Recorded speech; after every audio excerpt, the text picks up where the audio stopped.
Article History of the Great Wall of China near Beijing, definition, length, map, location and facts.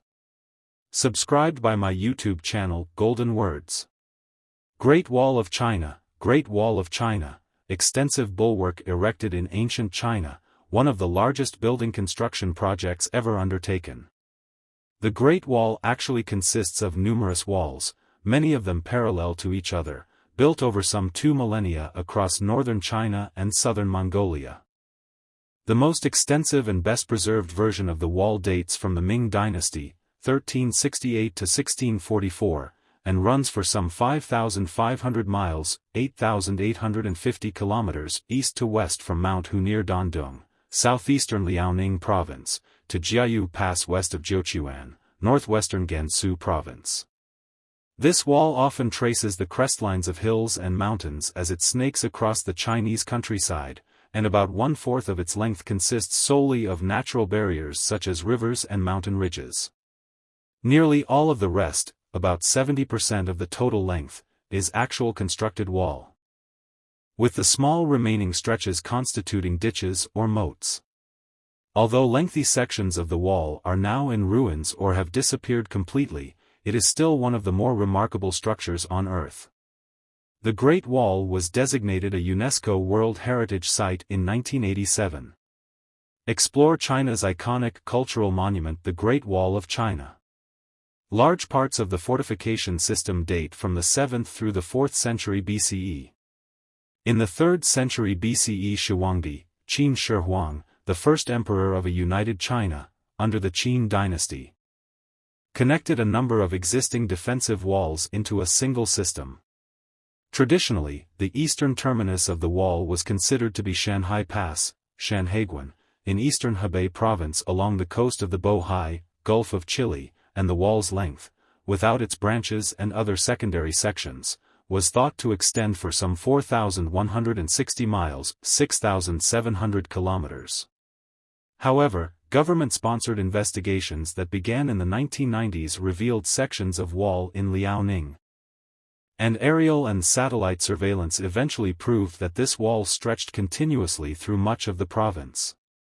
The greater total length of the Ming Wall was announced in 2009. History of construction.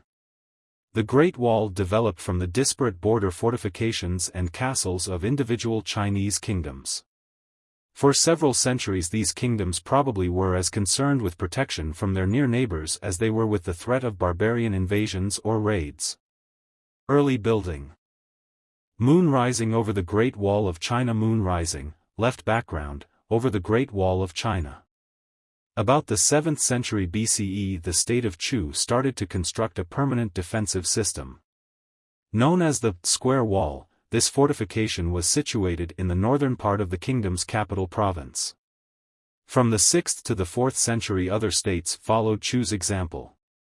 In the southern part of the Qi state an extensive perimeter wall was gradually created using existing river dikes, newly constructed bulwarks, and areas of impassable mountain terrain. The Qi wall was made mainly of earth and stone and terminated at the shores of the Yellow Sea. In the Zhongshan state a wall system was built to thwart invasion from the states of Zhao and Qin in the southwest.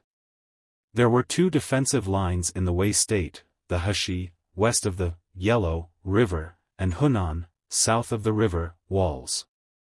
The Heshi wall was a fortification against the Qin state and western nomads. Built during the reign of King Hui, 370 to 335 BCE, it was expanded from the dikes on the Luo River on the western border. It started in the south near Xiangyuan Cave, east of Mount Hua, and ended at Gaiyang in what is now the Inner Mongolia Autonomous Region. Hunan Wall, built to protect Daliang, the capital, now Kaifeng, was repaired and extended in King Hui's later years. The Zheng state also built a wall system, which was rebuilt by the Han state after it conquered Zheng. The state of Zhao completed a southern wall and a northern wall. The southern wall was built mainly as a defense against the Wei state. After administrative reorganization was carried out by Xiangyang, died 338 BCE. The Qin state grew politically and militarily to become the strongest among the 7 states, but it was frequently raided by the Donghu and Lufan, 2 nomadic peoples from the north. Therefore, the Qin erected a wall that started from Lintiao, went north along the Lupan Mountains, and ended at the Huanghe, Yellow River. In the Yan state 2 separate defensive lines were prepared, the Northern Wall and the Yishui Wall, in an effort to defend the kingdom from attacks by northern groups such as the Donghu, Linhu, and Lufan, as well as by the Qi state in the south. The Yishui Wall was expanded from the dike of the Yi River as a defense line against Qi and Zhao, its 2 main rival states. It began southwest of Yi City, the capital, and ended south of Wenan. In 290 BCE the Yan state built the northern wall along the Yan Mountains, starting from the northeast in the area of Zhangjiago in Hebei, passing over the Liao River, and extending to the ancient city of Xiangping, modern Liaoyang. This was the last segment of the Great Wall to be erected during the Zhongguo, Warring States, period. Great Wall of China at Muxianyu. Northeast of Beijing. In 221 BCE Shiguangdi, the first Qin emperor, completed his annexation of Qi and thus unified China. He ordered removal of the fortifications set up between the previous states because they served only as obstacles to internal movements and administration. In addition, he sent General Meng Tian to garrison the northern border against incursions of the nomadic Xiongnu and to link the existing wall segments in Qin, Yan, and Zhao into the so-called 10,000 li long wall, 2 li equal approximately 0.6 mile, 1 kilometer. This period of construction began about 214 BCE and lasted a decade. Hundreds of thousands of soldiers and conscripted workers labored on the project. With the fall of the Qin dynasty after Shiguangdi's death, however, the wall was left largely ungarrisoned and fell into disrepair. The Han through Yuan dynasties. During the reign of the Han Emperor Wudi, 141 to 87 BCE, the wall was strengthened as part of an overall campaign against the Xiongnu. From that period the Great Wall also contributed to the exploitation of farmland in northern and western China and to the growth of the trade route that came to be known as the Silk Road. In 121 BCE a 20-year project of construction was started on the Heshi Wall, generally known as the Side Wall, between Yongdeng, now in Gansu, in the east and Lake Lop Nur, now in Xinjiang, in the west. According to Juyen correspondence of the Han, the strongpoints set up along the wall included a beacon every 5 li, a tower every 10 li, a fort every 30 li, and a castle every 100 li. The main work on the wall during the Dong, Eastern, Han period, 25 to 220 CE, took place during the reign of Lu Xiu, Guangwudi, who in 38 ordered the repair of 4 parallel lines of the Great Wall in the area south of the Heshi Wall. The Great Wall served not only for defense but also to centralize control of trade and travel.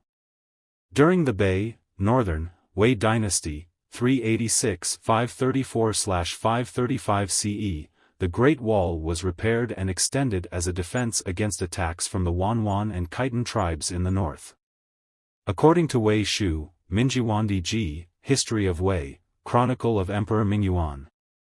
In 417, the 8th year of the reign of Mingyuandi, 409 to 423, a part of the Great Wall was built south of Changchuan, from Qicheng, now in Hebei, to Wuyuan, now in Inner Mongolia, in the west, extending more than 620 miles, 1,000 kilometers. During the reign of Taiwudi, 423 to 452, a lower and thinner wall of rammed earth was built around the capital as a complement to the Great Wall. Starting from Guangling in the east, it extended to the eastern side of the Huanghe, forming a circle around Datong. In 549, after the Dong Wei kingdom moved its capital east to Yi, it also built a segment of the Great Wall in the area of contemporary Shaanxi province. Great Wall of China, Jiayu Pass. In order to strengthen its northern frontier and prevent invasion from the west by the Beizhou, the Beiqi kingdom, 550 to 577, launched several big construction projects that were nearly as extensive in scope as the building projects of the Qin dynasty. In 552 a segment was built on the northwestern border, and only 3 years later the emperor ordered the recruitment of 1.8 million workers to repair and extend other sections. The construction took place between the south entrance of Jiayu Pass, near modern Beijing, and Dandong, in Shaanxi. In 556 a new fortification was set up in the east and extended to the Yellow Sea. The following year a second wall was built inside the Great Wall within modern Shaanxi, beginning in the vicinity of Liaoning east of Pianguan, extending to the east beyond Yanmen Pass and Pingxing Pass, and ending in the area around Jiuquan in Shaanxi. In 563 the Emperor Wuchengdi of the Bei Qi had a segment repaired along the Taihang Mountains. That is the part of the Great Wall found today in the area around Longguan, Guangchang, and Fuping, in Shaanxi and Hebei. In 565 the inner wall built in 557 was repaired, and a new wall was added that started in the vicinity of Jiuquan, extended to the Jiuquan Pass in the east, and then joined to the outer wall.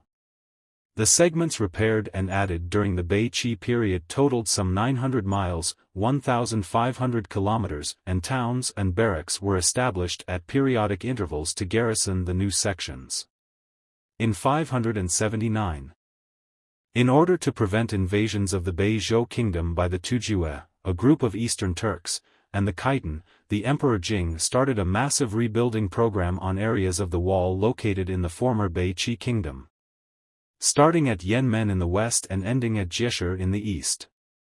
During the Sui dynasty, 581 to 618, the Great Wall was repaired and improved 7 times in an effort to defend the country against attacks from the Tujue. After the Tang dynasty, 618 to 907, replaced the Sui, the country grew much stronger militarily, defeating the Tujue in the north and expanding beyond the original frontier. Thus, the Great Wall gradually lost its significance as a fortification, and there was no need for repairs or additions. During the Song dynasty, 960 to 1279, however, the Liao and Jin peoples in the north were a constant threat. The Song rulers were forced to withdraw to the south of the lines of the Great Wall built by the Qin, Han, and northern dynasties. Many areas on both sides of the wall were subsequently taken over by the Liao, 907 to 1125, and Jin dynasties, 1115 to 1234. When the Song rulers had to retreat even farther, to the south of the Yangtze River, Changjiang, repairs to the wall or extensions of it were no longer feasible. Limited repairs were carried out once, 1056, during Liao times but only in the area between the Yazi and Huntong rivers. In 1115, after the Jin dynasty was established, work was performed on 2 defensive lines at Mingchang. The old wall there, previously called the Wushu Wall, or Jinyuan Fort, ran westward from a point north of Wulanhada, then wound through the Hailatu Mountains, turning to the north and then to the west again, finally ending at the Nuanshui River. The second of the lines was the new Mingchang Wall, also called the Inner Jin Wall or the Jin Trench, which was constructed south of the old wall. It started in the west from a bend in the Huanghe and ended at the Sungari, Songhua, River. During the Yuan, Mongol, dynasty, 1206 to 1368, the Mongols controlled all of China, as well as other parts of Asia and sections of Europe. As a defensive structure the Great Wall was of little significance to them, however, some forts and key areas were repaired and garrisoned in order to control commerce and to limit the threat of rebellions from the Chinese, Han, and other nationalities. The Ming dynasty to the present. Western limit of the Great Wall of China. The western limit of the Great Wall of China viewed from a Ming fortress, 1372, near Jiuquan, Gansu province. Rulers during the Ming dynasty, 1368 to 1644, ceaselessly maintained and strengthened the Great Wall to prevent another Mongolian invasion. The majority of the work took place along the old walls built by the Bei Qi and Bei Wei. Great Wall of China tourists on a section of the Great Wall of China near Beijing. Most of the Great Wall that stands today is the result of work done during the reign of the Hongzhi Emperor, 1487 to 1505. Starting west of Jiayu Pass, this part of the wall was split into south and north lines, respectively named the inner and outer walls. Along the wall were many strategic passes, i.e., fortresses, and gates. Among them were Jiuquan, Dioma, and Zijing passes, the three closest to the Ming capital Beijing. Together they were referred to as the three inner passes. Farther west were Yanmen, Ningwu, and Pianta passes, known as the three outer passes. Both the inner and outer passes were of key importance in protecting the capital and were usually heavily garrisoned. After the Qing, Manchu, dynasty, 1644-1911-12, replaced the Ming, there was a change in ruling strategy called Huairou, mollification, wherein the Qing tried to pacify the leaders and peoples of Mongolia, Tibet, and other nationalities by not interfering with local social, cultural, or religious life. Because of the success of that strategy, the Great Wall was repaired less frequently, and it gradually fell into ruin. Design of the fortifications. The Great Wall had three major components: passes, signal towers, beacons, and walls. Westernmost portion of the Great Wall of China. Westernmost portion of the Great Wall of China at Jiayu Pass, near Jiuquan, Gansu province, a Ming fortress built in 1372, is in the upper center background. Passes were major strongholds along the wall, usually located at such key positions as intersections with trade routes. The ramparts of many passes were faced with huge bricks and stones, with dirt and crushed stones as filler. The bastions measured some 30 feet, 10 meters, high and 13 to 16 feet, 4 to 5 meters, wide at the top. Within each pass were access ramps for horses and ladders for soldiers. The outside parapet was crenellated, and the inside parapet, or yuqiang, nuqiang, was a low wall about 3 feet, 1 meter, high that prevented people and horses from falling off the top. In addition to serving as an access point for merchants and other civilians, the gate within the pass was used as an exit for the garrison to counterattack raiders or to send out patrols. Under the gate arch there was typically a huge double door of wood. Bolts and locker rings were set in the inner panel of each door. On top of each gate was a gate tower that served as a watchtower and command post. Usually it stood 1 to 3 stories, levels, high and was constructed either of wood or of bricks and wood.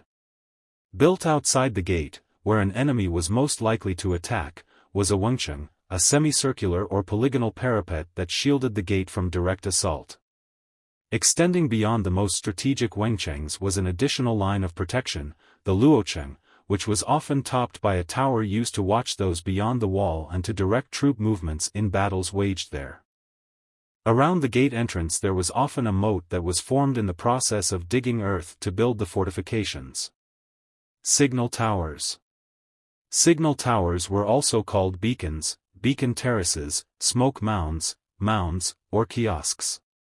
They were used to send military communications, beacon, fires or lanterns, during the night or smoke signals in the daytime. Other methods such as raising banners, beating clappers, or firing guns were also used. Signal towers, often built on hilltops for maximum visibility, were self-contained high platforms or towers. The lower levels contained rooms for soldiers, as well as stables, sheepfolds, and storage areas. Walls. The wall itself was the key part of the defensive system. It usually stood 21.3 feet, 6.5 meters, wide at the base and 19 feet, 5.8 meters, at the top, with an average height of 23 to 26 feet, 7 to 8 meters, or a bit lower on steep hills. The structure of the wall varied from place to place, depending on the availability of building materials. Walls were made of tamped earth sandwiched between wooden boards, adobe bricks, a brick and stone mixture, rocks, or pilings and planks. Some sections made use of existing river dikes, others used rugged mountain terrain such as cliffs and gorges to take the place of man-made structures. In the western deserts the walls were often simple structures of rammed earth and adobe. Many eastern ramparts, such as those near Badaling, were faced with stone and included a number of secondary structures and devices. On the inner side of such walls, placed at small intervals, were arched doors called wan, which were made of bricks or stones. Inside each one were stone or brick steps leading to the top of the battlement. On the top, on the side facing outward, stood 7-foot, 2-meter, high crenels called duoku. On the upper part of the duoku were large openings used to watch and shoot at attackers, and on the lower part were small openings, or loopholes, through which defenders could also shoot. At intervals of about 650 to 1,000 feet, 200 to 300 meters, there was a crenellated platform rising slightly above the top of the wall and protruding from the side that faced attackers. During battle the platform provided a commanding view and made it possible to shoot attackers from the side as they attempted to scale the wall with ladders. On several platforms were simply structured huts called pufang, which provided shelter for the guards during storms. Some platforms, as with signal towers, had 2 or 3 stories and could be used to store weapons and ammunition. Those at Badaling commonly had 2 stories, with accommodations for more than 10 soldiers on the lower level. There were also drainage ditches on the walls to shield them from damage by excessive rainwater. Military administration. Each major stronghold along the wall was hierarchically linked to a network of military and administrative commands. During the rule of Shishangdi, 12 prefectures were established along the wall, and in the Ming period the whole fortification was divided into 9 defense areas, or zones. A post chief, zongbingwen, was assigned to each zone. Together they were known as the 9 border garrisons. Tradition and conservation. Rebuilt section of the Great Wall of China. Rebuilt section of the Great Wall of China near Simitai, northeast of Beijing. The Great Wall has long been incorporated into Chinese mythology and popular symbolism, and in the 20th century it came to be regarded as a national symbol. Above the East Gate, Dongmen, at Jiayu Pass is an inscription attributed to the medieval historian Shao Xian, which is translated as First Pass Under Heaven, referring to the traditional division between Chinese civilization and the barbarian lands to the north. Great Wall of China, Watchtower. Watchtower on the Great Wall of China at Mixianyu, northeast of Beijing.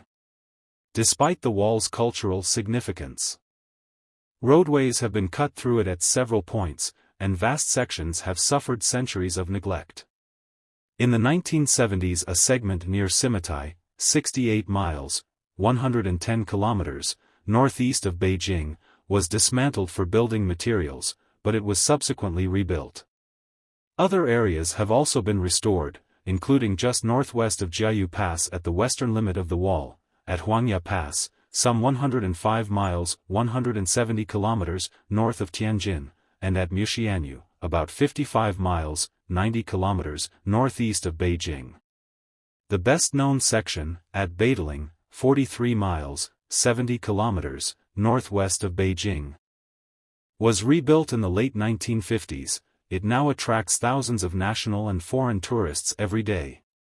Portions of the wall around Jiayu Pass and at Mount Hu, the eastern terminus, also had been rebuilt by 2000. The editors of Encyclopaedia Britannica.